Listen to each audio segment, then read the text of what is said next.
الله أكبر الله أكبر.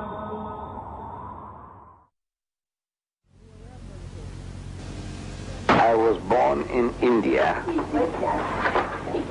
in a village, on the 1st of July, 1918. In August 1927, I reached Durban, South Africa.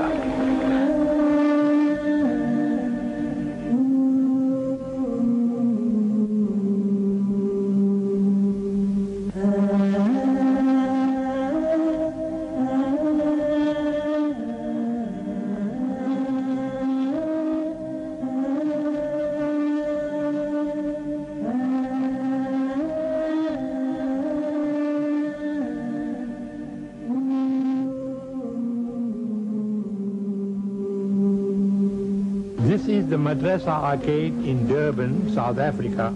The curious narrow alleyways of the Madrasa Arcade are familiar to Yaqub Mehtar. Over 50 years ago, he and his young friend Ahmed would wander through the marketplace on their way to the tailor shop of Ahmed's father, Hussein Deidat. And this is the shop of Mr. Deidat Senior. 9-year-old Ahmed Deidat moved to Durban in 1927 to join his father Hussein, who had settled there a few years earlier. Ahmed's voyage to South Africa had been long and difficult. In fact, he almost never made it to the streets of Durban. Much of the money went to pay for the rent of their small apartment in Ismail Building, next to one of the oldest mosques in Durban. One of Ahmed's neighbors in the building, Ahmed Suleiman Beylim, would eventually become one of his lifelong supporters. This is the building, and on the right you see this apartment here. Ahmed Deidat and his family stayed, and I used to be his neighbor. Next one, which is in apartment number 2. So you are very close. So we're very close. In fact, nice people, but the family was very poor people. Ahmed enrolled at the Anjuman school, where he was in Standard 4. It was the first time he had seen the letters ABC and heard the words yes and no. In 6 months' time, however, he had learned English and became the top of his class.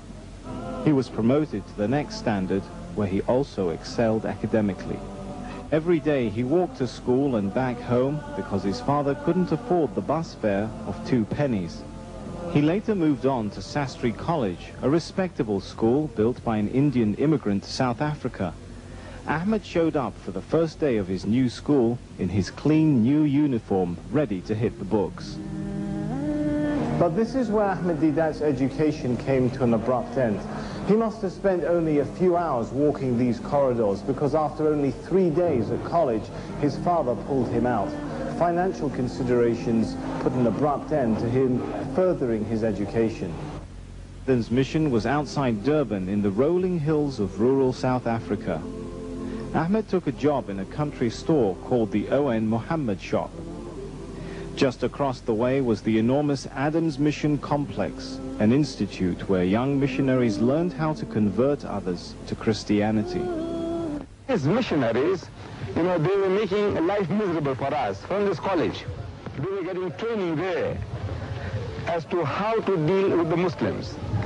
And as they came to do their shopping here, they asked us questions. Criticism, actually. He says, you know, Muhammad has so many wives. I knew nothing about that. He says, you know, Muhammad spread his religion at the point of the sword. I knew nothing about that. He says, you know, he copied his book from the Jews and the Christians. I knew nothing about that. So what was I as a Muslim to do? I had a natural urge for reading. And one Sunday morning, going into my boss's warehouse, go down, I was rummaging through a pile of old newspapers, looking for some better reading material than newspapers to read. And as I was looking for such a material, I came across a worm-eaten book. This book, we have renewed the cover, but a worm-eaten book. And when I picked it up, I started to sneeze because it was all full of mildew. And I read the title of the book. It said, Izharul Haq, spelled out in Latin script, I-Z-H-A-R-U-L-H-A-K-K, Izharul Haq. Now to me that sounded Arabic, Izharul Haq. It sounds like Arabic. So I didn't know what it meant. I see here at the bottom it says the truth revealed. This was a very old publication, printed in 1915 in India. 2 years older than myself. I was born in 18, this is 3 years older than myself. Now this book actually changed my life. Ahmad Deedat now had his armor. His shield would be his extensive knowledge of the Bible and Quran, and his sword would be his frank, piercing style of delivery. In 1940, he took to the stage and began giving lectures to small audiences, the first of which was Muhammad, the Messenger of Peace. I made appointments with them to go to their homes on Sundays, after church, their church, and talking to them, and I talked myself into talking until I came to Durban, reside in Durban. I found a job in Durban. And in Durban, around the 50s, an opening took place. This is also Allah's Musabbibul Asbab. We had a very charismatic speaker coming from overseas. And this speaker, very unusual, for a Sunday morning, he used to get 300 people every Sunday morning. And the crowd was increasing continuously. And I used to attend this talk of his, very fascinating. At the end of the talk, question and answers, and when everything was over, after a few months, a revert to Islam, an Englishman who had become Muslim, by the name of Mr. Fairfax. This Mr. Fairfax, he suggested this, look, any of you, if you are interested, I am prepared to teach you people comparative religion. But he called it Bible class. He said, I will teach you the Bible, how to use the Bible in propagating Islam. So he said, very good. So out of this 200 to 300 audience every Sunday morning that this other gentleman drew, about 15 to 20 opted to remain for a second injection. And this Mr. Fairfax began teaching us that, look, in the book of Daniel, there are certain prophecies and how to use those prophecies. In the book of Deuteronomy, in the Bible, there are certain prophecies regarding the coming of our Nabi Kareem Sallallahu Alaihi Wasallam and how we can exploit them, how we can expound them. So this thing carried on for a few weeks or a couple of months, and then Mr. Fairfax was absent. And I could see the disappointment on the faces of these young people. We were all young then, 15 to 20 of us. We're looking at each other's faces, disappointed, and we break up. The following Sunday again, we look at each other's faces. Where is Mr. Fairfax? No news. And we break up. The third Sunday, I suggested to them, to those people who were enthusiastic about having a second inning. I said, look, if you like, I can carry on where Mr. Fairfax left off, because I had the knowledge that I was sitting in to give this person my moral support. Myself and my secretary, who has just passed away, Mr. G.H. Vanker. Now, we were both knowledgeable as far as the Bible was concerned, but we would give them our moral support, which will sit there and with the rest. Now I said, look, if you like, I will carry on from where Mr. Fairfax left off, and if you get bored, tired, fed up, just yawn, and there will be notice enough for me to stop. And for 3 years, I continued talking to them, and I discovered now that that was my best way of learning, because there is no better way to learn than to teach. As our Nabi Kareem Sallallahu Alaihi Wasallam, he said, "Ballighu anni walau ayah." Deliver the message regarding me, even if it is one verse. That's a secret. If you have one verse, and if you share, and you share, and you share, then Allah fills you up with more. I didn't know that then, but I can now realize what was happening. Teaching them. Then I had some visitors to come along. There were some visitors coming from Johannesburg, and they stayed in for my class. And they felt that they can exploit my talents, so they said, look, we are having a birthday celebration of the Holy Prophet Muhammad sallallahu alaihi wasallam in the City Hall of Johannesburg, and we would like you to come and speak to us. So I said, I'm a working class man, I can't afford these trips, but if you give me an air ticket, I will come. So they gave me an return air ticket, and for the first time in my life, I traveled by air to reach Johannesburg and deliver the lecture. Now that gave me an idea. But if I can lecture in the City Hall of Johannesburg, what is wrong with the City Hall of Durban? So we organized a lecture here in the City Hall of Durban. And it was in 1958, December 1958. As a result of that, two Caucasians, white people, Europeans, they started visiting our offices in Madrasa Arcade. And subsequently, twice, a certain type of conversion took place that we converted to those two white gentlemen who were coming to my office. We converted them in the West Street Mosque here in Durban, and then another two within a week, an Indian and a European again in the Juma Masjid, Durban. So there was somebody watching. Allah watches all times. But there was somebody else who was witnessing our work. An elderly gentleman by the name of Haji S.I. Kadwa. So after the second conversion of people in the Juma Masjid, the man, while he's tying his shoelaces, I'm also on the same bench tying my shoelaces, he's telling me that he had observed my work, what I had been doing, and he likes it very much. And he said, look, I've got 75 acres of land at a place called Brahma in Natal, about 55 miles outside Durban, and I'm prepared to give it to you. So I said, I accept. He said, no, not so fast. You must first have a look at the place. I said, what is there to look? So he said, no, you must first have a look. I was thinking that if there are 50 acres of rocks, I will still have 25 acres of good land. If there are 25 acres of rocks, I'll have 50 acres of good land. And Natal is a garden colony. This colony is called a garden colony with all its greenery and beauty and natural other qualities about it.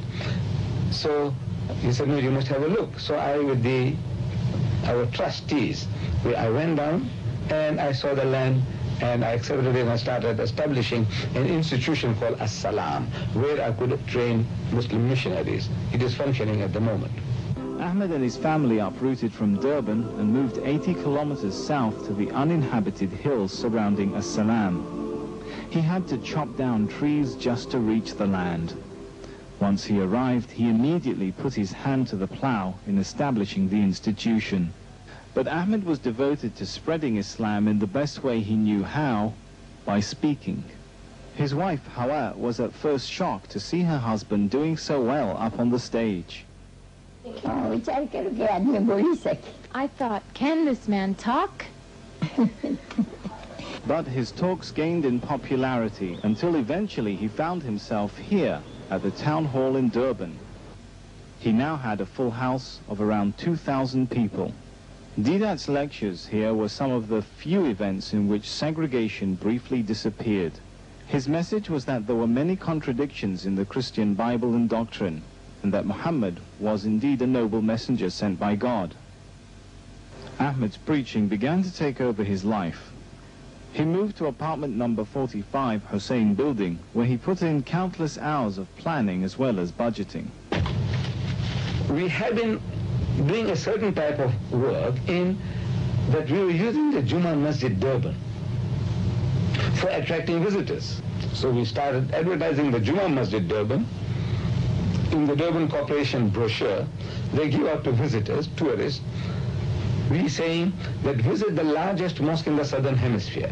For a free guided tour, phone 27054. That was a very old number. And people used to phone and they used to come. Because generally to the tourist, they didn't know the difference between a mosque and a temple. To them now, these are synonymous terms. So they came and we explained to them what goes on. We gave them free literature. And this was one of our major works that we were doing, giving out literature and explaining Islam.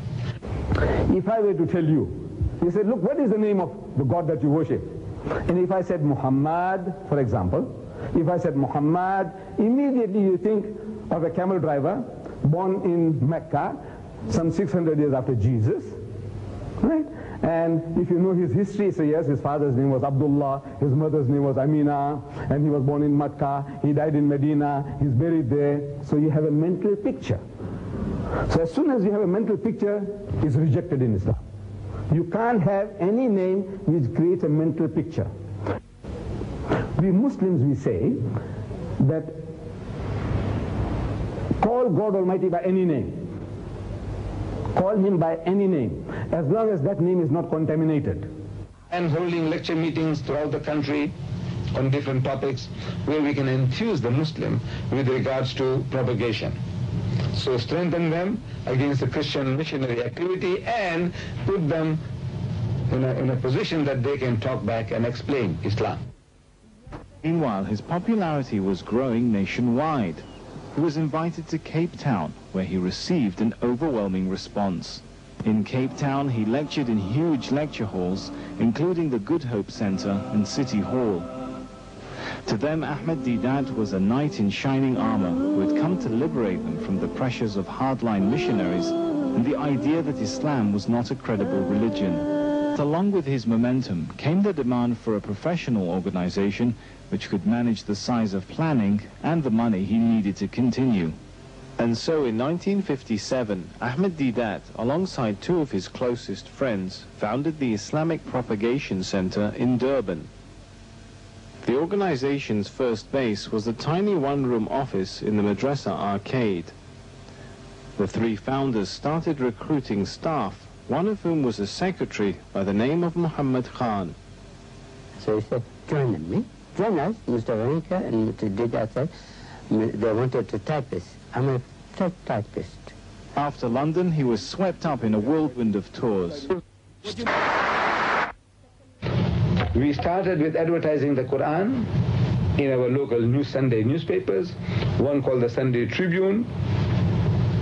We advertised Quranic verses under the heading, The Quran Speaks, a message from the Quran, and giving our name and address that further inquiries can be made, and for free literature they can write. Then the same thing we started doing for the African people in the Zulu language newspaper called Ilanga Lasi Natal, means the son of Natal, in which we had Quran Yakuluma, which means what the Quran says. And again, the same technique, verses from the Quran translated into Zulu and offering people free information and literature. In buildings you'll find the sign saying, read Al-Quran, the Last Testament. Read Al-Quran, the Last Testament. During the day, the sign is there, and at night, it flashes, the color. So in other words, attracting people's attention. We have so far handled this office of mine, some 85,000 Holy Quran translations, Arabic text, translation and commentary, which we have been selling, and what returns we get gets plowed back into propagation. I want to help the people in Sri Lanka and in India, Pakistan, in the UK. We want to do this, that the Quran is made available. We are reproducing videotapes of our lectures, mostly on comparative basis. Like this particular one, it says Muhammad sallallahu alaihi wasallam in the Bible in response to Swagat. Whole world is crying for these tapes because there is something novel to them. It's really a novel thing because they have heard lectures about only addressing Muslims, how to make salat, we must give zakat, we must not drink, we must not gamble, we must be attired Islamically and all that. They have been listening to that continuously for centuries now, for decades. But now comes along something novel more especially people in a Western environment, like in the United States or in any other country where Muslims are, where the Christian missionaries are making onslaughts, like in India and in Pakistan and in Bangladesh and in Indonesia, wherever the Muslims are, we find that they are under attack and they don't know how to respond. They don't know how to respond to these Christian missionaries. So our tapes are doing that job. So there is a demand all over the world, so the department is expanding and increasing. So we have now exploited the machines, these electronic wizards, by creating what we call Islamic telecoms. We have two in Durban at the present moment. One in our own building here, two of our shops, we took them over, shops in the building, and we changed them into Islamic telecoms. What happens there is that in the window, we have a monitor that at least 16 hours a day, our programs are being played, passers-by are being attracted. Then inside, we have seating accommodation that the people can come and sit inside, watch the monitor inside in comfort. We have now started training da'is, people who can go and propagate Islam. Because the Muslims all over the world, where I go and lecture, they seem to have taken a liking to my approach. Because something that was lacking in that the Muslim didn't know how to approach the non-Muslim, the Jews, the Christians, the Hindus, and I'm showing them how it can be done. To me, it's just a very natural thing to do, which Allah Bari Ta'ala gives us the secret in the Holy Quran when He says, "Qul," tell them, "Ya Ahl al-Kitab, O people of the book, O Jews and Christians, ta'alaw, come. Ila kalimatin sawa'in baynana wa baynakum," that we come to common terms as between us and you. Let us get onto a common platform, some understanding us about basics. And then Allah Bari Ta'ala tells us what to talk about. But now we have not been doing that because we didn't know how.